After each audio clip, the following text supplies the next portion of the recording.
بسم اللہ الرحمن الرحیم، السلام علیکم ناظرین، آپ دیکھ رہے ہیں ڈیجیٹل دعویٰ نیٹ ورک اور میں ہوں حماد حمید۔ ناظرین، گزشتہ روز صبح 4 بجے اسرائیل نے ایران پر حملہ کیا۔ اب یہ حملہ کرنا ہی تھا کہ دنیا میں ایک شور مچ گیا کہ یہ ایک نئی جنگ شروع ہو گئی اور یہ جنگ ہو سکتا ہے ورلڈ وار 3 بن جائے۔ اب یہ حملہ جیسے ہی شروع ہوا تو ایران کا بے تحاشا نقصان ہوا۔ ایران کے ایٹمی سائنسدان مر گئے اور ایران کی جو فوجی کابینہ تھی وہ پوری کی پوری مر گئی، اور اس کے علاوہ ایران کے کئی وزیر مشیر بھی مارے گئے۔ اب ایران کا حق تھا کہ وہ اس کا جواب دیتا۔ اقوام متحدہ کا قانون موجود ہے، کوئی بھی ملک اگر کسی دوسرے ملک کی سالمیت، اس کی خود مختاری پر حملہ آور ہوتا ہے تو پھر وہ حق رکھتا ہے، وہ دنیا کا چاہے کوئی بھی ملک ہو، وہ چاہے کوئی بھی ملک، اسرائیل کی اگر خود مختاری کو بھی اگر کوئی چیلنج کرتا ہے تو وہ بھی حق رکھتا ہے کہ اس کا جواب دے۔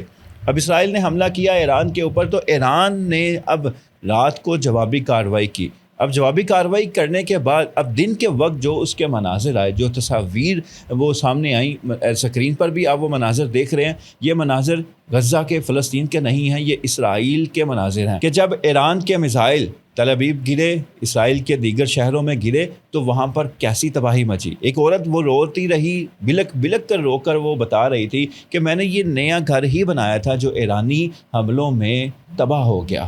یہ مناظر ویڈیوز میں آپ کو میں دکھاؤں گا، اس عورت کا انٹرویو میں دکھاؤں گا جس میں وہ بچوں کی طرح رو رہی ہے۔ یہ مناظر پہلے ہم دیکھتے تھے کہیں اور کہ جہاں پر وہ عورتیں روتی تھیں، مگر اب ایک اسرائیلی عورت رو رہی ہے کہ یہ میں نے گھر نیو بنایا تھا اور یہ اس ایرانی حملوں میں یہ تباہ ہو گیا۔ آئیے وہ مناظر دیکھتے ہیں۔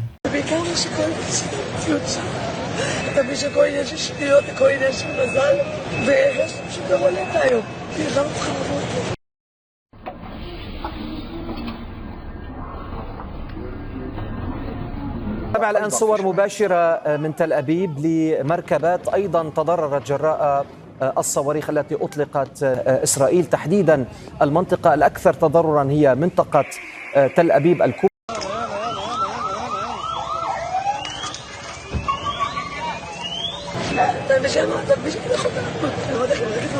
ناظرین، یہ مناظر آپ نے دیکھے، یہ مناظر یقیناً ایسے ہیں جو ہم کسی اور علاقے کے دیکھتے ہوتے تھے کہ جہاں اسرائیل بمباری کرتا تھا، مگر اب جب اسرائیل کے اندر ایران نے حملہ کیا، ایران کے میزائل گرے، کئی میزائل ایران کے وہ نہ گر سکے، اسرائیل کے ایئر ڈیفنس نے ان کو تباہ کر دیا فضا میں ہی، مگر کچھ میزائل جو ایئر ڈیفنس سسٹم کو کراس کر کے وہ اسرائیل میں گرے تو پھر انہوں نے یہ تباہی مچائی۔ یہ اسی کے مناظر ہیں۔ اسی کے ساتھ اجازت دیں، اللہ حافظ۔